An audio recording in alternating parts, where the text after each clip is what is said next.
I earned my degree online at Arizona State University. I chose to get my degree at ASU because I knew that I'd get a quality education, they were recognized for excellence, and that I would be prepared for the workforce upon graduating.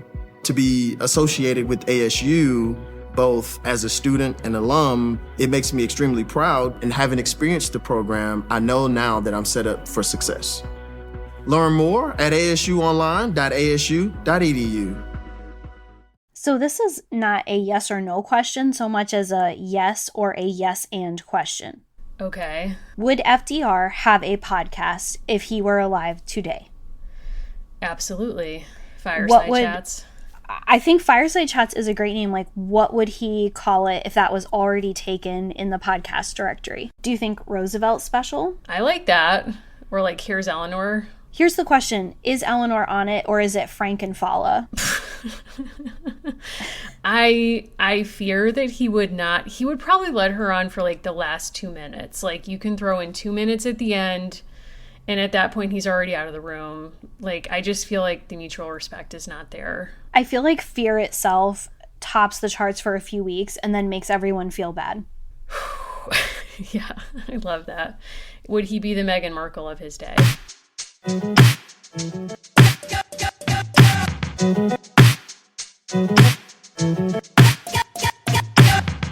Welcome everyone to Dolls of Our Lives. This is the podcast where we're reliving the American Girl series book by book. I'm Mary.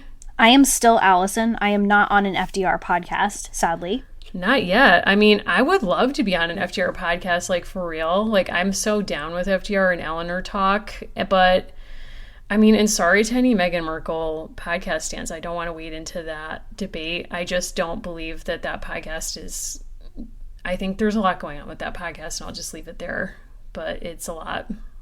I think Eleanor would have the great premise for a podcast, but I think she's so busy. I don't know that the execution would always be there, or it would be too ambitious. Like, she would want to do a daily podcast, and they'd say, Eleanor, there's actually something called The Daily, and it just would not be good enough for her standards.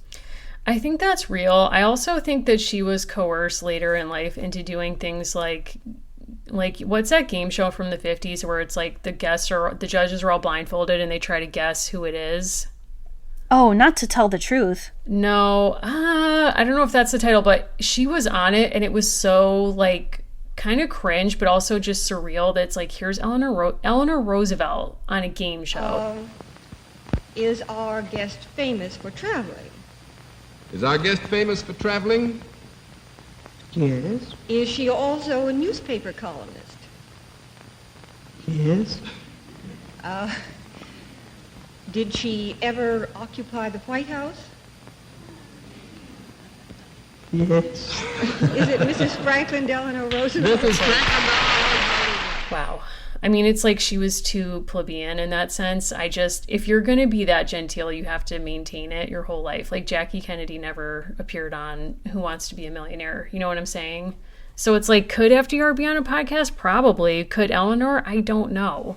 But she was on a game show so that one day Meghan Markle, who was also on a game show opening up briefcases, could then be part of a royal family. I think those things are connected, not tangentially, but directly.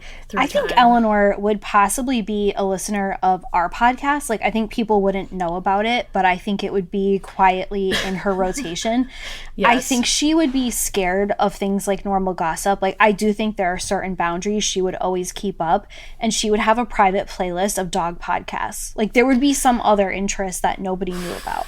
Here's the thing. When your life is abnormal gossip, then even normal gossip is probably titillating. I bet she was in bed, your headphones on, listening to normal gossip, would deny it if asked. Same with our show. I think she would just be like, oh my, no, clutching pearls, the things they say about my friend Valerie Tripp, who I'm imagining that friendship into being. Very close, very close. Valerie Tripp has spent a lot of weekends at Valkill. Obviously, it's named for her. I think people might question the chronology we've just presented, but they won't question the essential truth. We are talking about FDR, of course, because in the back of the fourth Kit book, there is a direct reference to FDR's election, his fireside chats. Valerie Tripp, like, we know at this point you're a huge fan of FDR. Like, it comes through. We know that you've probably hung out at the FDR Memorial in DC. You've looked at the little wheels hidden on the wheelchair, which looks just like a chair in the memorial. Like, you've been down. Like, you've been. She has to have been. I mean, everyone has spent time with the sculpture of Fala that's like bigger than my entire body almost. It's as tall as me. I gotta like go find that picture. But when Kara, our friend, like brought me there when we went to visit Anna's brother in DC, I was like, I need time with Fala. This is like intense for me right now. It's a lot. The FDR Memorial, I think, is incredibly moving, and I also kind of romanticize their era of speechwriting. Like, I really like the particular way that some of their words are etched into the memorial. I think they did such a wonderful job with it. Like, that's a space for me to ugly cry. Other memorials don't move me. Like, other memorials do move me, not in the same way. I like to imagine that Kit, as we've discussed, like, goes a bunch of different directions in her adulthood. And I can imagine a world in which a highly radicalized Kit visits the FDR Memorial with some great-grandchildren. And she's like, he didn't do enough. I was just going to say, it wouldn't be like the sentimental scene at the end of League of Their Own, where they're like, oh my God, we were part of something. She would be like, this guy didn't do enough. No. They didn't even want to put him in a wheelchair in his memorial at first. Like, they didn't want to do the disability visibility here. And, like, I led the charge to make that happen. Like, she would have been the person who was like, even this monument was wrong. Period. Over. I also like to think she would have been doing what somebody needed to do when I was there at the WW2 memorial down the street. People were doing, like, straight up engagement photo shoots when I was there. And I was like, this is... I mean, I don't know if Tom Hanks, like, almost died in World War II many times for this to be the end result. I think Franklin could get down with that, because I think at some level he was all about, like, love and romance and cheating. And so any kind of romance that he sees put out there, he's all about.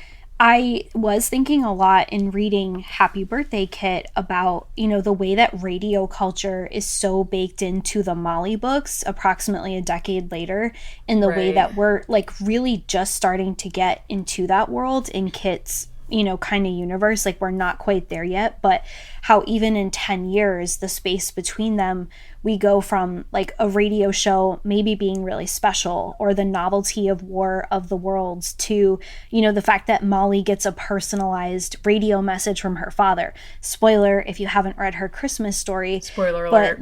Like, thinking about those things, and something I'm loving about the tightness of going from Rebecca to Kit and thinking back on Molly, is how much changes in about 20 years, you know, 20 to 30 years, like one, you know, very tight kind of generation, how much we're seeing from Rebecca's tenement to Molly's experience, with Kit kind of perfectly being that middle of the Depression. Yeah, I think that's really true. And I also think there's a through line of, like, centralized communication or popular communication, where in these books especially we have the radio and the newspaper and, you know, movies to some extent, but there's, like, these standards where people are getting shared information and there's fewer of them compared to now, when it's like, I just heard somebody talking about Taylor Swift's Midnights and basically saying, you know, radio plays and downloads are meaningless now because, like, TikTok is the equivalent of the radio. Like, getting your songs, like, repeated on TikTok is a more meaningful way of communicating. And it's like, we have such decentralized communication that it's, I think, one of the hardest things for us to imagine ourselves back to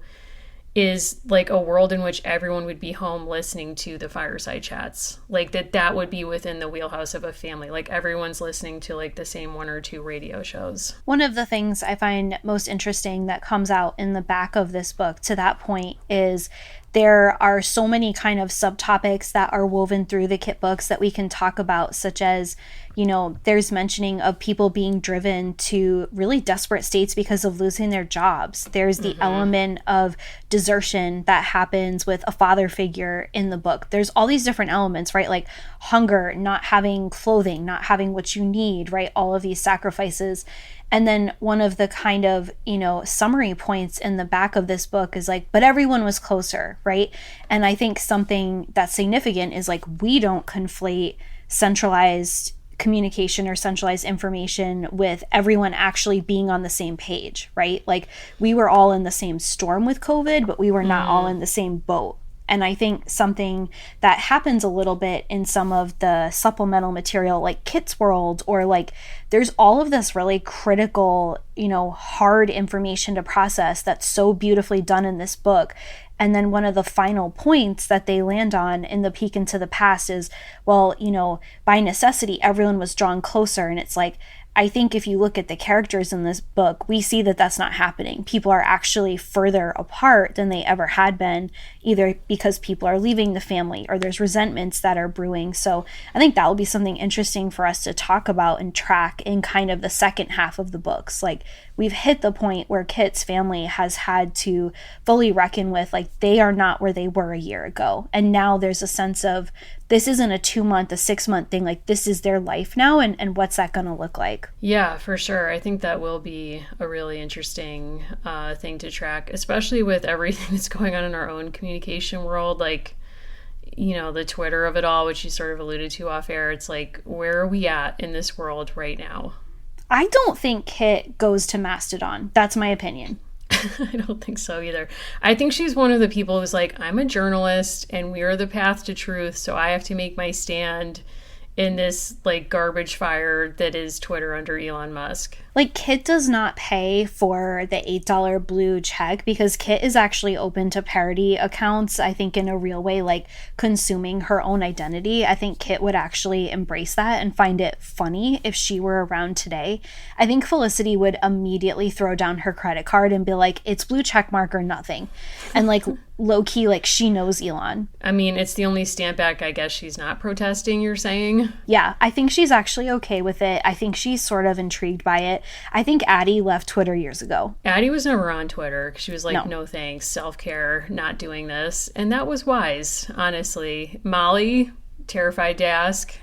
Molly's still on Twitter. I think a lot of people are probably going to stay and kind of wait and see what happens. Elon Musk promised that like real, in air quotes, humor would be back.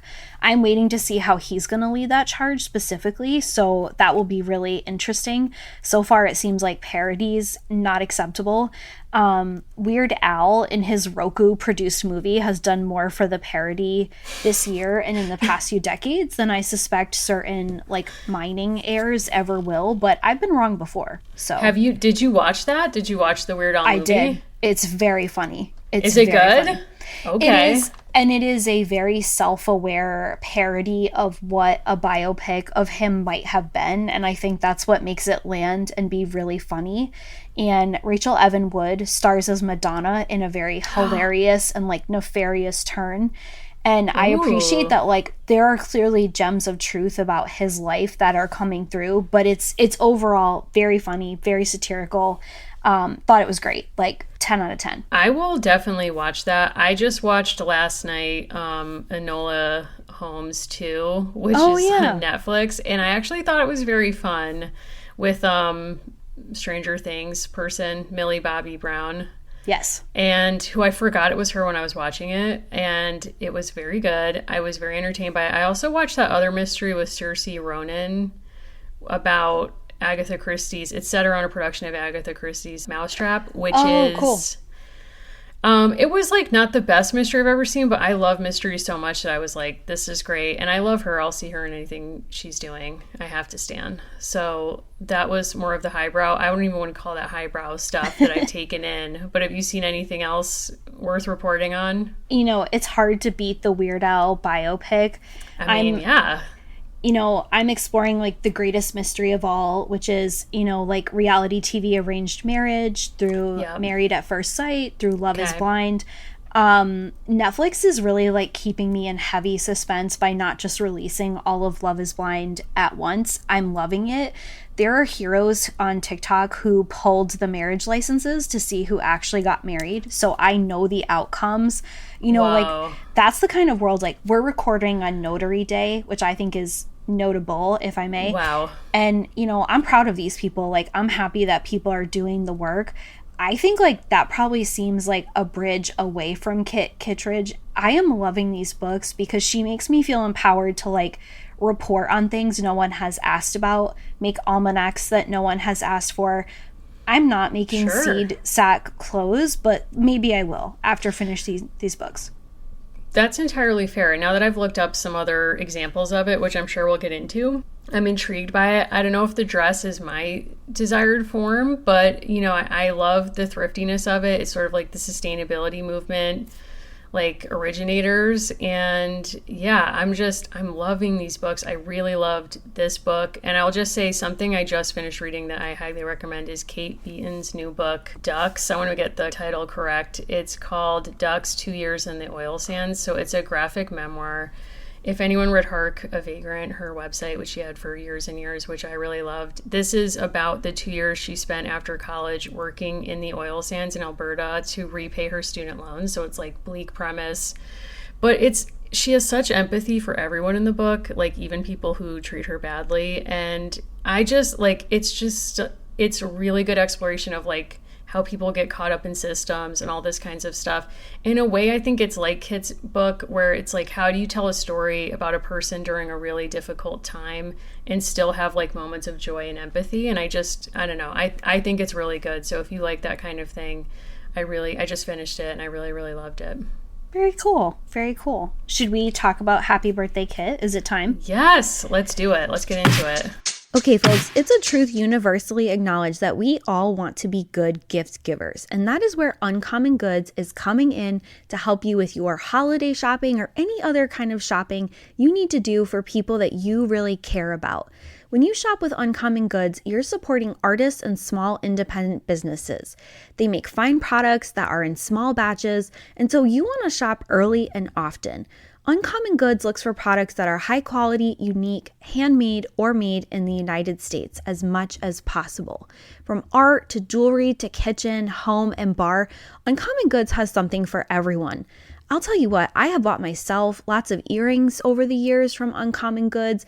I've also used it for those hard to buy for people like my dad, where it seems like he already has everything. You go to a category, you get him something special for the grill. Suddenly you are giving some of the best gifts for the holiday season. If you want to get 15% off of your next gift, go to uncommongoods.com/AmericanGirlsPod. That's uncommongoods.com/AmericanGirlsPod for 15% off. Do not miss out on this limited time offer. Uncommon Goods, we're all out of the ordinary. So we are finally on book 4. We are on the happy birthday story for the wonderful Kit. And as one of our listeners, longtime listeners, pointed out, we are almost coming to the end of our opportunities to talk about characters with 6-book arcs. That is almost over. So we don't have many more of these left. So here is our publisher summary. Kit knows that with all the boarding house chores, there's no time to plan a party for her 10th birthday. Besides, there's no money either since Dad still doesn't have a job. Kit knows that she shouldn't even be thinking about a party, but it's hard not to hope. Then Aunt Millie shows up unexpectedly at the Kittredges' front door. Kit finds a new reason to hope.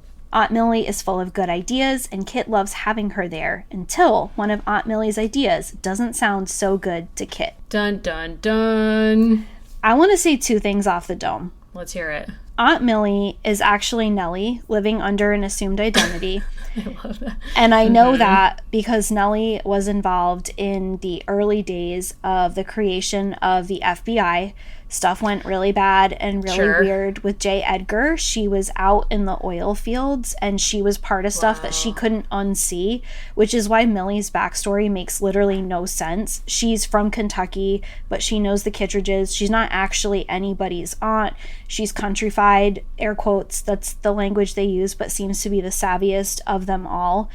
That is what I think is like the truth of what is happening here. And I think that's why like Val is trying to show us in the clearest language that she can. Like she didn't get to write all 6 of the Samantha books, which was maybe a mistake. And she's like, but I correct that now. Whew. Yeah, she's like, I'm entering the chat. Thank you.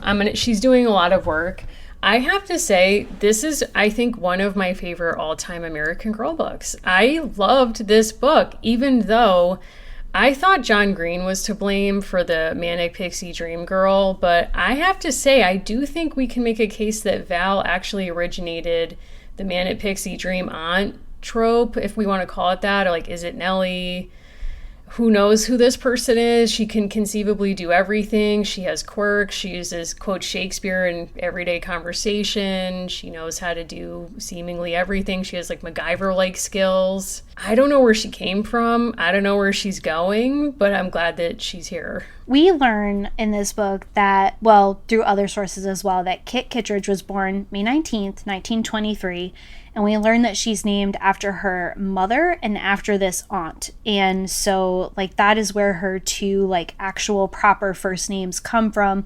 But she doesn't go by either of them. It's like all signs are pointing to the various ways that everyone in this network is trying to hide who Aunt Millie really is. She says, I think, one of the funniest lines in the series so far, unintentionally.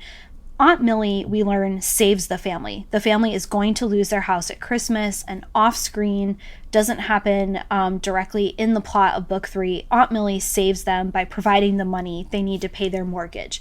And it's like, who is that girl? Well, cut to May of the following year, which I think we're supposed to believe for her 10th birthday would be May of 1933 or May of 1934. Aunt Millie shows up at the door and she says, I can park my bones anywhere. Damn. She's not a drill, this lady. No. I think it's a wild swing on Val's part, or in some ways it's evidence of the fact that the plot is really not the point of the series, that they just neatly resolve what was the major point of conflict in the last book off screen, off page, before we even jump into book 4. It's like, we thought we were going to be evicted out on the street. That's where we left off. And then it's like, oh, don't worry, someone named Aunt Millie, you'll meet her, paid the bill for now. But no one does an aunt like Valerie Tripp. I want to take you back through Tia Dolores. I want to take you to Aunt Cornelia. I now want to drop you in on Aunt Millie. Even the cool neighbor, right, in the Molly books, like we didn't get quite the same like adult sibling exposure. There is a passing reference in this book to the fact that she is not Kit's aunt, nor is she her father's aunt, but she is somehow the source of a namesake. Who is she? We don't know. I was going to say, like, we do go to the grocery store in this book. We don't get a milk carton on which we might find a photo of Aunt Millie, missing person, but I think it's an interesting choice to do like a chosen family move here, where it's like, oh, of course, like she and her and Uncle Bart. Wait, what's that guy's name? Oh, Uncle Birch. He and Aunt Millie raised Dad. Was he raised in Mountain Hollow, Kentucky, where apparently Aunt Millie is from? Okay, and, but how? Like, how do they know each other? One of the precipitating events that gets Aunt Millie to the front door of the Kittredges in Ohio is she has lost her job and she has lost her housing. And she's like, there's a gal who's been wanting me to move in, ... Like, you fill in the rest. And she's like, I'm not quite there yet, so I'm visiting you all first. Wild backstory. Truly, like, no one knows what this lady's all about. I mean, it's also weird because, like, she's from Kentucky, and I think, like, an interesting story, although it wouldn't serve this book, is that, like, she could have been one of those, like, mobile librarians in Kentucky, because that's, like, where a lot of teachers moved into when mine shut down and, you know, whatever, like, jobs were lost. Like, they were kind of sent in as relief workers. That would have been a cool series, like, Aunt Millie, the horseback librarian, like, taking books hither and thither and, like, quoting Shakespeare when you wish you wouldn't. But instead, it's like, okay, there's this friend who wants you to move in with her. You're pumping the brakes on that. Instead, you move to Cincinnati, a town you said you would never visit because, I'm trying to find that quote, too many people, not enough animals in Cincinnati. 100%. Like, what's happening here? Do I think she's on the run for some complications from a moonshine operation? Yes. Would love that. Her comfort was stepping into the classroom to invite everyone to Kit's birthday party. That is the event that is alluded to in the publisher's summary. Like, things go really well with Aunt Millie until they don't. Like, Aunt Millie is here. She's teaching everyone her whole bag of tricks. She is helping Kit kind of like think through the birthday. And then she does something that I do think is objectively humiliating. She shows up to school and invites Kit's entire class to their house in front of everyone. Yeah, that was a truly heartbreaking scene. And we haven't talked about the illustrations in these books, but I think it's the same person in this book as last. Yeah, Walter Rain. kudos to him, because the illustration in that scene is so, like, it just communicates the emotion of that moment, like the shame that she's feeling when Aunt Millie, like, to back up a bit, the book opens with Kit having found an advertisement for a celebrity's child birthday party that's Robin Hood themed, which is obviously a big interest of hers, and it's like really done to the max. And her birthday is coming up and she's really jealous because she wants that, but she doesn't want to allow herself to hope for it because of the family situation. Towards the end of the book, she's like willing to tell Aunt Millie, because she's been willing to like make all these things come true. Like, actually, I had this dream for my birthday, but obviously it's not going to happen. And Aunt Millie shows up unannounced at school, which, first of all, a parent showing up at your class, or like an adult, already is like stressful. And to me, and yeah. She gets up and is like, hey, want to come to the penny pincher party? And it's like, whoa, Aunt Millie, I told you I wanted a Robin Hood party. And this is like it's a related theme, as they really stretch to make it work, but like it's different. And then at one point she says to her, I don't want my friends to know how poor we are. I never want them to see it. And I think that's like such a central, like, emotional note in this book, is like the shame of being poor, and how do you navigate that? There's two things that are embarrassing to Kit, as you're saying. It's the fact that this person has shown up, she wasn't prepared for it, and it's the fact that like her circumstances have changed. I remember I was in 6th grade and my family showed up to like an award ceremony and surprised me in the back of the cafegimatorium, and I turned like purple. So wow. I respect the fact that like it can be surprising and daunting to have people show up by surprise in any context, but you're absolutely right that like the particular thing about this that is really sending Kit is that, you know, early pages, like pages 4 to 5, she's talking about this birthday party. I shouldn't really want a party at all, but I can't help it. I do. And I think where we've seen some like beautiful growth with her and Sterling and Ruthie is she's so candid about what she wants and can't have. And between book 3 and book 4, like Ruthie was trying to swoop in and she was like, well, I'll buy you popcorn. I'll buy your ballet. And now Ruthie is like, that is disappointing. You know, like that's kind of a cool change. There's been, that is a really good point, because it does show some change over time, or that Ruthie actually was waiting for a direction, for someone to help her emotionally navigate this change. And, you know, she took the feedback she got and she's incorporated it. And the opening is really empathetic, like Sterling and Ruthie, when Kit is like showing this birthday party advertisement or article, they don't shut her down, but they're trying to like mitigate her feelings or kind of encourage her. Like I love the quote on page 5. I think Sterling said slowly that it's okay to want something even if it seems impossible. Isn't that the same as hoping? And, you know, basically like Kit's like, yeah, I'm not going to get my hopes up, ... But it's nice that they sort of like both accept her where she's at and they don't push her towards optimism, but at the same time are kind of like, but hope is still maybe a healthy feeling to have, even with your sadness and this other disappointment. Millie is also, I think, like one in a row of adult role models that have been really great in the books, where it's like she's bringing in a different life experience, which lets us learn something. You know, Millie has, in theory, this really stable job. She's a teacher, but she mentions pretty casually, like, the mine closed, and so there was no money to pay the teachers, and so she is out of a job as well, and she loses her housing. But we have a sense that even 5 to 6 months before, at Christmas time, she could afford to help pay their mortgage. So we know that she is like, she's called a penny pincher. We know that she's very good with money. She's thrifty. She's smart in all of these kinds of ways. And I like that she is coming to the Kittredges and like clearly out of need, right? Like she needs people to be with. She's in a middle of a life change. But part of how she, in her own mind, compensates for that is like by never wasting anything. Like they say, like she won't even waste sunlight. And she gets the family set up with chickens, helps them take care of a dog, and helps to do a garden. And I really felt for Kit's mom in this book, because at some point Kit's mom is like, enough. Like, I liked my yard the way it was. And she's in a garden club. She's in groups of women who have gardens, but they're decorative. And she's like, I love my azaleas, cut to Aunt Millie, who's got like a hoe ready. She is all in. She's like ripping up the backyard.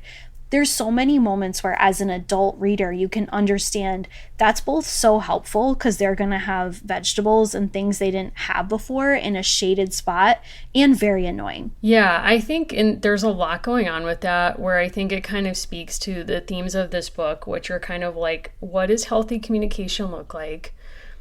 And how do you deal with a loss of control? And I think that actually that speaks to me in this moment, because it feels like the world is insane right now. And I'm talking about 2022.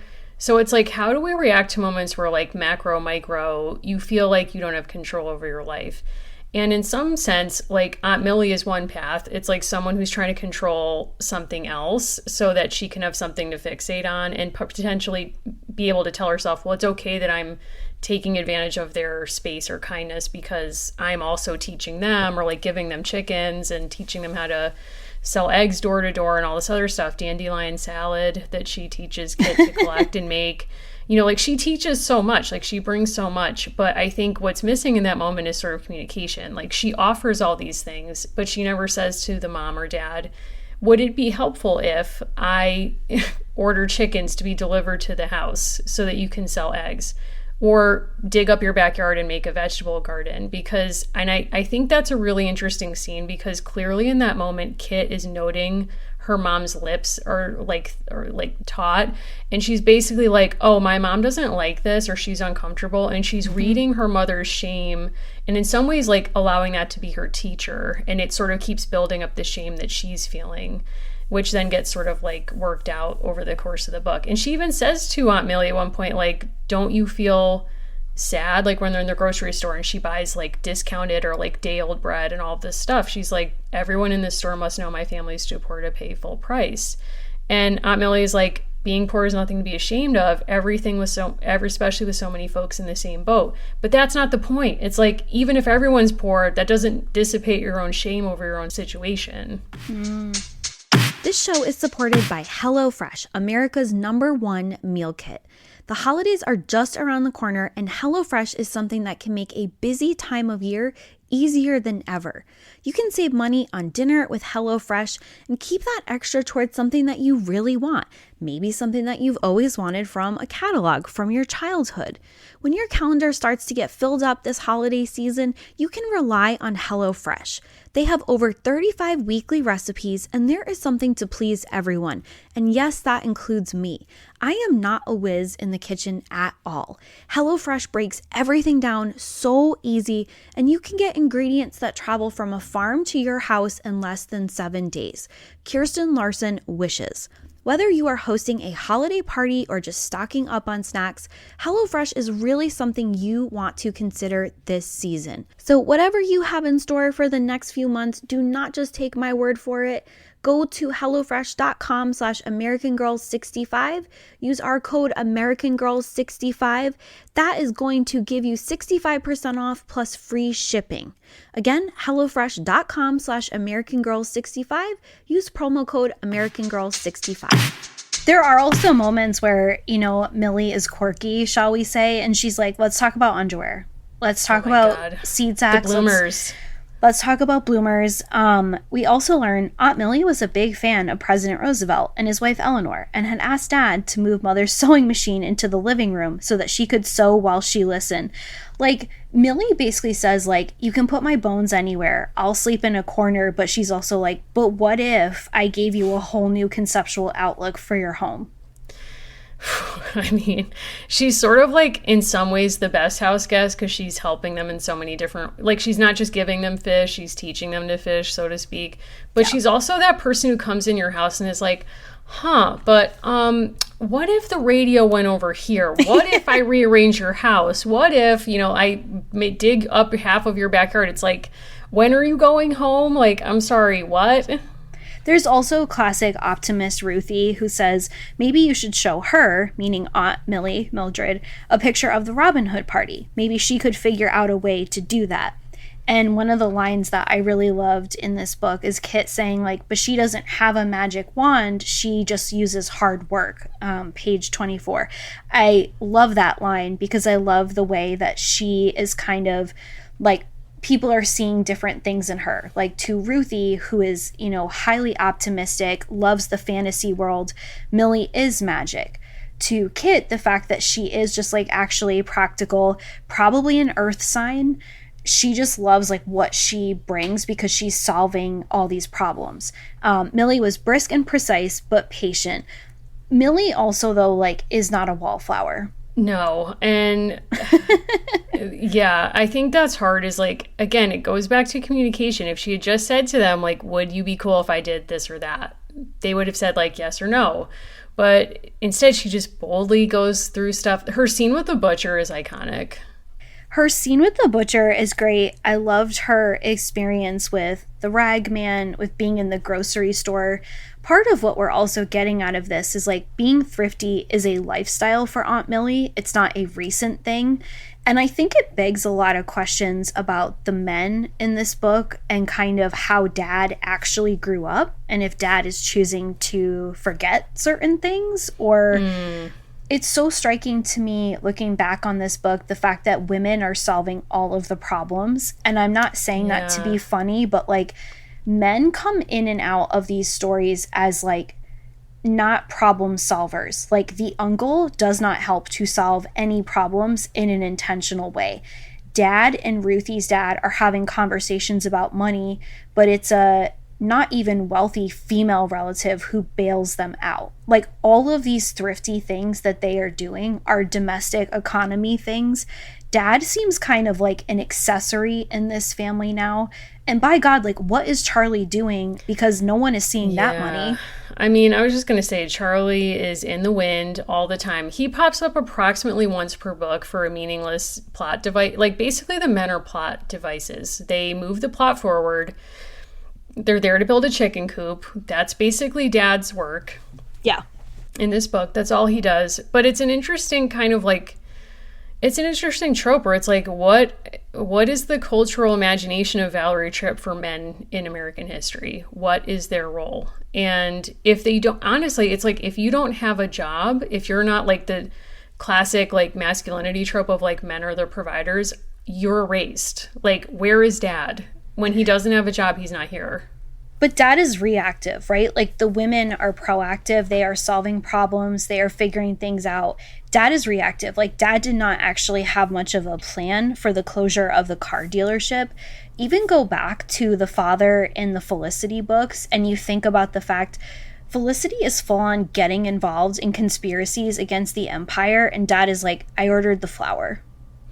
Yeah, I mean, but that's what I mean, though. It's like, it's almost like a masculinity crisis where he's been emasculated by losing his job. Therefore, like, he can't have any ideas. He's kind of reacting to whatever the women in his life are asking him to do. And he always does it, but it's just sort of like, you know, I have no idea what the rest of this man's day looks like. Like, Molly, none. No dad. Samantha, no father. No dad. Grandmother, no man involved. Felicity's dad is kind of like the one who encourages her to be like spunky and spirited, but like there are some giant question marks there. Like she's ahead of the revolution before he is, which is kind of interesting. But insane. I think that there's like such a good reflection in this book of strong scholarship on how women, you know, we've talked before, like the conversations between the parents that seem to not be happening about money. The mom has always been way in advance of the rest of the family solving financial problems. And it does make me wonder what she said to Millie or what others said to Millie to get her up there. Like, why is the school closing in May? Does Millie actually like know more than she lets on? And she's there for another set of reasons. Like, Millie bails them out, but was it Mom who sends that letter? Because Dad is acting like he's always been genteel with the car dealership, and I think we're getting a sense that based on what her life is like back home, that probably isn't accurate. Definitely not accurate. And I also wonder if the moments where that we get to see the mom be kind of visibly upset by whatever Aunt Millie is doing, like as she takes more and more initiative in trying to like come up with means for them to survive or make money that also come with a visual component where it will become more public, like the economic strait that they're in. She increasingly feels shame, but I also wonder if it's like she feels threatened, because before Aunt Millie shows up, she is like the number one person of like coming up with all of these different strategies for the family. And now she has this person who is like out strategizing her, or like is able to think bigger because she's not limited by shame over money. And, you know, like what will that do to her own like sense of where she fits in the family? There's also something about Millie, like she basically like flirts with the butcher, I think, and is like, oh, you know, like I recognize your accent, and brokers a deal with him. We read Kit was impressed by Aunt Millie's money saving cleverness. Like she makes a special deal, and she's talking about the fact that they're going to go right before the grocery closes because it's a Saturday afternoon and people won't want to waste. You can only play that so many times, right? Like Mom is a member of this community. She's a member of the garden club, and people are going to see her in a certain way. You get a sense that Millie's clothes are really worn and really kind of like dated and faded, and she's kind of like, you know, really good at reusing things. The butcher seems to be kind of willing to go along with that. People still perceive the Kittredges as having money. Yeah, I think so. Although I think kind of, it seems like the bloom is coming off that rose. I mean, at least it's not when the genuine shock I thought was interesting when Kit and Sterling take eggs door to door to start selling. Yeah. And the first neighbor they go to on their street is like, wait, you have chickens? Like, these are your eggs? And it's clearly like surprise in a negative way. Like, why are you like reduced to this? Yeah, Kit goes to the door, and we just hear a lady answers, "Would you like to buy some eggs? How much?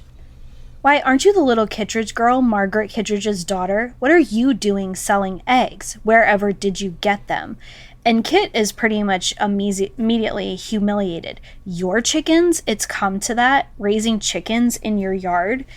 And I think there's so many things now that are not necessarily associated with poverty in the same way they would have been in the 1930s, but you see that a lot of the like things out of Aunt Millie's playbook that Kit is clocking, those are like pretty basic things about rural life. Like you have your own chickens, you raise them, you have eggs, you can sell them if you have extra. Like that is not rocket science, right? Like that's a pretty direct thing, but it is seemingly out of place in this like once affluent Cincinnati neighborhood. Yeah, I think it's like you're saying, there's as much about maybe different relationships to like the politics of respectability around poverty or money between them, but also like rural versus suburbs, especially if she's never really spent much time there. I mean, have you ever sold eggs door to door? I have not had that exposure. I did grow up with chickens. We did not sell our eggs, but we did keep the eggs and we did eat them. That's impressive. I don't know that it is, but it was sometimes my job to go out and get the eggs, which was unpleasant. Not as unpleasant as Kit then finds a dog shortly after this like incident that she doesn't feel good about. A very sad dog who people are not able to feed anymore. And Kit kind of immediately has this like great empathy, and she wants to take the dog home. Yeah, I mean, that scene where they're out selling eggs, it's raining on the eggs that are wrapped in newspaper. Like, it's just a really depressing scene, and she's clearly feeling very shamed. Sterling's with her, and they come upon a dog who has a note attached to them saying can't feed her anymore. And that just really was heartbreaking for me, like such a hard scene. And they take the dog home, and eventually she's named Grace after she basically shuts down the garden party. You know, and like that wasn't on her. That was not on her. That was not on her. And part of me is like, I guess it's good to keep going with things that make you feel like yourself, even in tough times. So like keeping the garden party going is good. But also, I think there's no transparency. Mom doesn't want to show the other garden party ladies like what her real situation is. So the dog running through, like basically the dog comes home with them. And Aunt Millie's like, put the dog in the garage. Like we'll bathe it later and like we'll feed her now. And before they can, the dog smells the chickens, and it's like that sets off like a lot of chaos, and it ruins the party.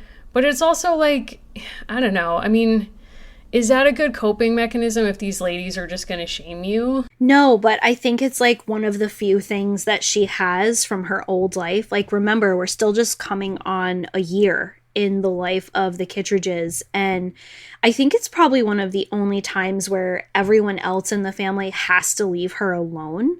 Like, she doesn't have to do things for other people. So it's one of her few outlets. Like, that to me read almost like a book club where nobody reads the book. Like, it's not about the gardening anymore. And I do think it's a significant aspect of the book that a real life Mildred would have come into contact with home demonstration agents, with agriculture agents, with like experts in domestic economy. That is not what the mom is doing. Like, they are not canning food for the future. They are not thinking about how to like use their natural resources effectively. It's a different kind of situation. It's like very social. And I think that's why they point out the azaleas. Like, the mom's goal was never to be like self-sufficient. She wanted a yard and a garden. And it's like, but that life is over. Yeah, it is kind of sad because it's like, yeah, she actually has a thriving garden, but it's not the one she wants, which is one that's dislocated from any like sustainability or survival. It's more just for literally just decoration. And she doesn't have that anymore. Like, all of her time and her energy has to go to like literally keep helping the family survive. And it's sort of a visual marker of that, of how much things have changed. I think that's where the back of the book has, like, for me, what are interesting conclusions. Like, so the whole family now has to be kind of in on the chickens on some level. They all have to be in on this garden. They're all like darning socks and doing things they never did before. And The Peek into the Past kind of presents this conclusion that people would huddle around the radio, do crafts, do things like canning that they maybe wouldn't have done in the past. And this pulled people together. And my immediate reply was like, I think that's an assumption with not a ton of evidence. Like, I don't think that mom having to pull out new garden tools and like being with people in the garden necessarily feels good to her. Like, just because you're all crammed in together doesn't mean that you are happier or closer. And I think there's so much evidence about the Depression that proves that's not true. That these communal activities didn't lead to more community bonding? I think there's probably some actual bonding that's healthy. I think there's probably some of what we would call trauma bonding today. Mm-hmm. I don't buy the conclusion that like these communal things were making people happier or closer, right? Like, Kit is living with people she never would have lived with otherwise. It's notable to her that there are dinners with Aunt Millie where people are laughing and talking together, which means that generally that's actually not really happening very much. Like, just because you're around a table, the way I read it, doesn't mean you're closer. You're just living in a tighter space with more people. Yeah, I think that's true. I think something that's interesting about Aunt Millie's introduction, though, is that I think she demonstrates how to live among a community of people and like actually act like you're a part of a community and not just someone who's like suffering through sharing your house with a bunch of people. Like, in one of her first dinner there, they have a couple added now to the boarders, and they had some acting experience. And at one point she says, asking about that, please tell us about it. And, so she makes a connection between one couple and another group of boarders who had shared some like common acting experience and says, please tell us about it. And so then they start to share their experience, which then creates a connection with someone else who remembers something. And I do think that is like actual meaningful community conversation there. So I don't think it's that, I think for sure, I don't think anyone's loving having to cram into this house together. But I think what the book demonstrates is there is a path to moments where they do feel more like individuals sharing a space and people who actually care about each other's well-being. Like, I think the penny pincher party is another moment for that. And it's such a great conclusion to the book where everyone kind of offers what they can for these kids to make the party fun for Kit. Their different skill sets. So I think it kind of goes both ways. Like, I think it's fair to assume that nobody loves this situation, but I think there are people who are more invested in making it feel like a community or like in kind of finding some joy in that part of it when you can. Yeah, Aunt Millie is determined to make this a fantastic birthday. Like, she steps right into the school. She's got her hat on. And then poor Kit is sitting there and she's thinking, I wish she had never come. It was bad enough to be embarrassed in front of strangers. This is much, much worse. And the teacher, Mr. Fisher, is kind of all about it. Like, he's a comrade. He's a fellow teacher. Aunt Millie recognizes that she is embarrassed by the fact that she's just invited everyone to this specific kind of party. I do love that Aunt Millie kind of says, like, okay, I've done something that this family perceives as wrong. I'm going to pack up. I'm going to leave. And that Kit has a chance to like rush to the train station with her parents to actually make it right. Like, this book has so many elements of other birthday books. Like, she does get a new outfit. There is a present in a way in the form of the dog, and there is a party, but it's so like anti-consumer compared to every other American Girl birthday book. Which is really kind of fascinating. Like, I don't think we've had like something so distant from a birthday book since we read Kaya. Yeah, I think that's true. I mean, this is all like DIY kind of elements throughout the book. So it's interesting also to think in a meta way about how American Girl was then selling accessories for a profit that are based on real things people did to be thrifty and save money. And I think that like the feed bag dress is a great example of that, where it also makes me wonder how Kit had changed and how she navigated shame by the end of the book, because the same scene where Aunt Millie shows up at school and embarrasses Kit and she tells her so, she's also like feeling the heat of her wool like winter dress and clothing that is becoming tight on her because she's growing. And her other spring clothes don't fit anymore. And she goes home and finds this beautiful like feed bag dress. And I wondered, it's not explored in the book, but I went and was looking at archives of different flour sack patterns, because of course when the companies discovered people were making clothes from them, they came out with all these different patterns, and some of them are really beautiful, but they would be seemingly understood by people in her class as like, oh, that's a feed bag pattern. Yeah. Like, how much would people know? Like, oh, your clothes are made from a feed, like that's a feedback pattern. And some bags, I guess, gave directions on how to remove the dye from the fabric, so you could just have white fabric or dye it some other color. But if she's wearing something that's a visible signifier of the fact that she has to do this, which a lot of people did, you know, it doesn't seem like that has not occurred to her. She's only feeling the joy of like, what a beautiful dress that fits me so well. Well, and I think like, I don't know where the next two books take us, but it's also like the gig is up, right? Like, she tried to hide this from Ruthie. Ruthie knows, and she probably doesn't have an awareness of this, but you'd only know it was a feed bag if you knew what a feed bag turned into a dress looked like. So if you recognize it, right. It's like Luann Jones has written like some of the most like definitive work on this, and it's called Mama Learned Us to Work. In her study, she looks mostly at the South, and it's interesting that it takes a transplant coming up into the family from another part of the country to kind of like fully embrace some of the thriftiness. The birthday party is really beautiful because like Kit really does get like the true meaning of the theme of the thing that she loved without having like a celebrity level birthday party of like ponies and things. This prompted me to look up today, like, what is an American Girl birthday kit like if you were to go and buy one? And there is one that retails for over $700. And then I took screenshots of another one, which was $92. But you can get an American Girl Take the Cake birthday cart for $80. You can get goodie bag sets for $45. And they offer a collection that starts at $92. That is insane, but that's wild. I don't think if I had kids, I would be going down that path, per se, but that's like, who is that for? I mean, it's weird because I think these books are some of the best books on class in the whole series. And yet, like, the brand keeps leaning into capitalism, and it's sort of like, did that create uncomfortable moments in advertising Kit stuff at any time?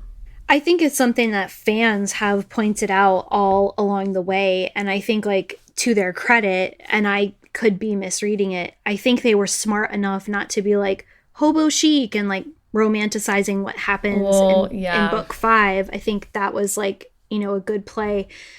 What's interesting though is like I've looked up other books for children about the Depression to kind of see like they're very similar to what American Girl did. And I think what has been interesting is like there's such an intense fandom around Kit, and yet you don't see the same kind of capitalizing on the merch. Like you could see Kit as a historical character having a Stony Clover line, but they never did it. So I'm not quite sure where that discrepancy comes in. I don't think it's because she's a character of the Depression. Something that I really noticed in this book is like, you know, Molly's family is scrimping and saving in a whole bunch of ways, but it's sort of incidental. Whereas like that change is essential to how we understand Kit, and it's such a completely different story. Yeah. I wonder too, I mean, it seems like for grown-up kids out there, there's also like all of these different products you can engage that similarly like make Depression chic era clothes now, or like that fashion line Bode. I don't know if I'm saying that right, but I mean, her whole thing is like preserving different traditional fabric approaches like flour sack dresses per se. I mean, she does a lot of quilting stuff, but you can go on Etsy and search like flour bag clothes, and there's like quite a few like real flour sack clothes and fabricated and patterns sold for like quite a lot of money. So it's interesting to see like one, people are still keeping that tradition going, but also that it's like at such a profit at this point for some people. Well, and I think the series, like particularly in the peek into the past segments, I think there's a big investment in like history as it's told in the American Girl world into making this Depression exceptional, right? Like people had to do extraordinary things because it was this Depression, or people had to eat turnips and have certain kinds of gardens because there was a war. And the truth is like the Kittredges living this way is still not close to the abject poverty that other people were experiencing in and around this time. They do still have an electric bill that they can pay. They do still have a house, and they have means of getting revenue and supporting themselves. Their daughter still has kind of enough time and freedom to play with a typewriter, right? And to do all of these things. So I think part of it, though, is there's a sense, like, especially in the Kit's World book, of like, this was a time like no other, when elements of that time absolutely transcend the Great Depression. Yeah, I think that's certainly true. And if you go look at I was thinking about that, looking at the Smithsonian, I think, has digitized some photos taken by federal agencies during the Depression, and some of them are in Cincinnati and in Black neighborhoods. And that's like yet another through line or like element to this, is that we never see characters of color and like white centered stories in these eras.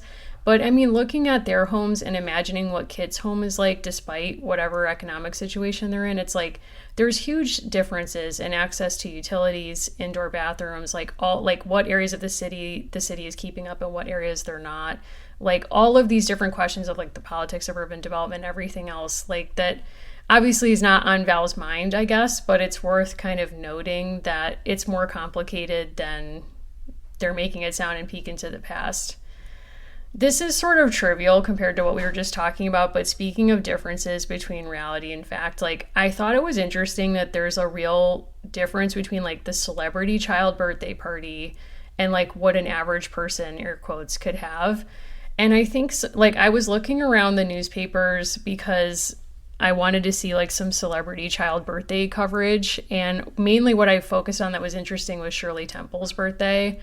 And what's interesting is like Shirley Temple's birthday actually becomes like a relief event. So they had parties across the country where kids could go and get a goodie bag and candy and celebrate Shirley Temple's birthday in her absence. And they would say like, we're going to send a telegram to Shirley Temple like at the party. But there's also accounts of Shirley Temple's actual birthday where she was receiving thousands of gifts. This was when she was making $5,000 a week. And it was like very impersonal birthday celebration. So it's like all these differences between like, you know, Shirley Temple becomes like a relief kind of event. Her own birthday is like a publicity stunt. But at the same time, the newspaper is a place where everyone comes together, because there's so many episodes in newspapers where like average kids' parties get written up in the paper. So like in the same page where one year Shirley Temple's birthday gets written up, another boy's, this was in Waterbury, Connecticut, his first birthday party gets covered, and they list everyone who attended the party. And it's like, it is kind of adorable that was happening. Yeah, and I think Kit's family is part of a higher level of society, or was used to being that. And so instead of expecting a cake or something from her parents, or to just be with her family, she has that expectation from somewhere. Yes, she does. I mean, I just think it's like kind of poetic in the sense of like, is communication a democratizing medium? Like Elon Musk would say yes, I would say no at this stage. But the fact that they could all be in the same newspaper, I think, is interesting. Like, obviously, like some kids must have had some kind of stature for someone to submit their party to the newspaper, but like, it's nice that even in the middle of the Depression, like, there's still, like, an attention to, I guess, local news. I guess I'm romanticizing that in a world where local news is on its way out, or, like, heavily not funded. I think Kit's gonna have a career, right? Like, so Kit through the 40s and 50s could very reasonably, in her 20s, 30s, like, Kit could have had like a 40+ year career in media, which I think is not something that kids reading this in the early 2000s could have imagined. Well, I mean, I could see her as someone who mentors Nora Ephron. So it's like, actually, Nora Ephron didn't invent everything is copy. That's like Kit's motto from her own childhood, literally writing up everything that happens in her house. I love the fact that she says, like, I'm a writer. She's like, writers have to notice things. And you do wonder if there's a little bit of, like, you know, by this point, like, Valerie Tripp was, like, the most, you know, exposed American Girl writer of them all. And there might be some element of, like, getting to use Kit to kind of put that out there, right? Like, how special it can be to be a writer, to, like, tell people stories. You know, that's kind of an interesting thing. I'm looking forward to where this series goes next. I don't know how long Grace, the dog, will be with us, because in American Girl worlds, like, pets come. No, I don't know. Like, pets come and pets go. Like, the chickens don't have names. The dog has a name, Grace, which is kind of like a joke on the dog's life. But hopefully she's around. Like, hopefully we don't have a Bennett situation where she's gone within a book or two. I mean, or like Charlie, where it's like, maybe he's around, maybe he's not. Hard to say. Honestly, it's like, you know, Josefina had Sombrita, you know, we had that lamb, weirdly, for Felicity. Someone sent us the advent calendar that American Girl is coming out with for 2022, and, like, Bennett is in there. So, like, someone is listening. Like, I'm not sure why Bennett is coming back now. It's like, does Emily ever actually, like, make it in England? We don't know, but Bennett the dog is here. Wow. I mean, how many lives has he had in this franchise? Who can say? A lot. Wow. So we're moving on to book 5. We're going to be, like, changing and growing and, like, saving things with Kit. What are we covering for Patreon this month, which is November 2022? We are covering a book called Ancestor Trouble by Maud Newton. Not her real name, as you will learn when you read the book.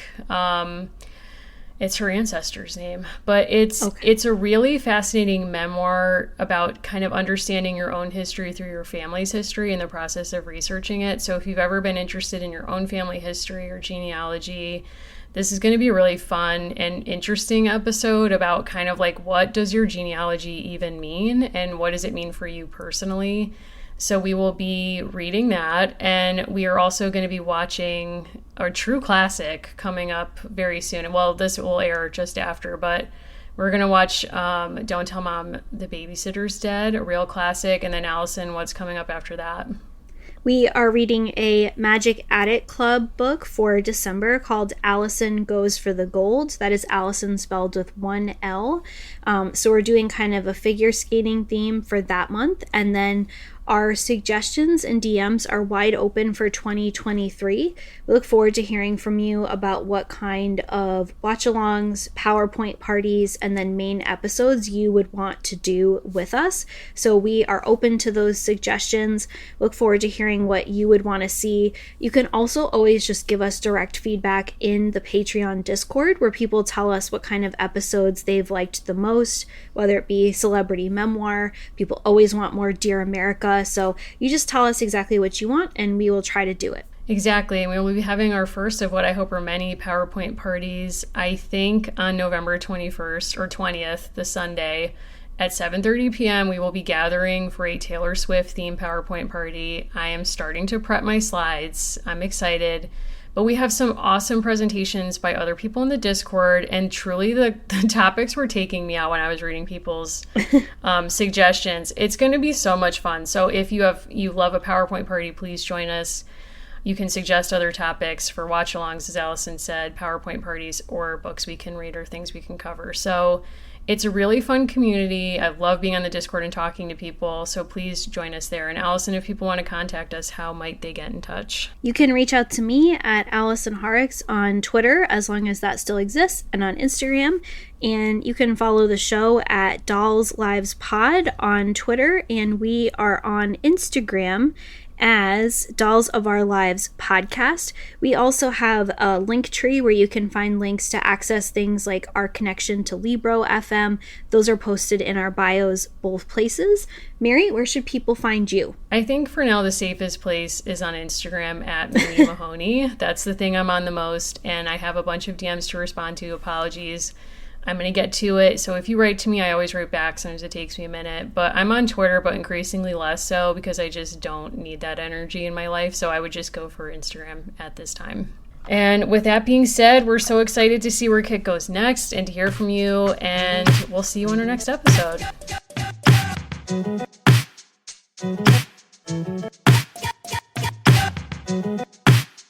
Thank you.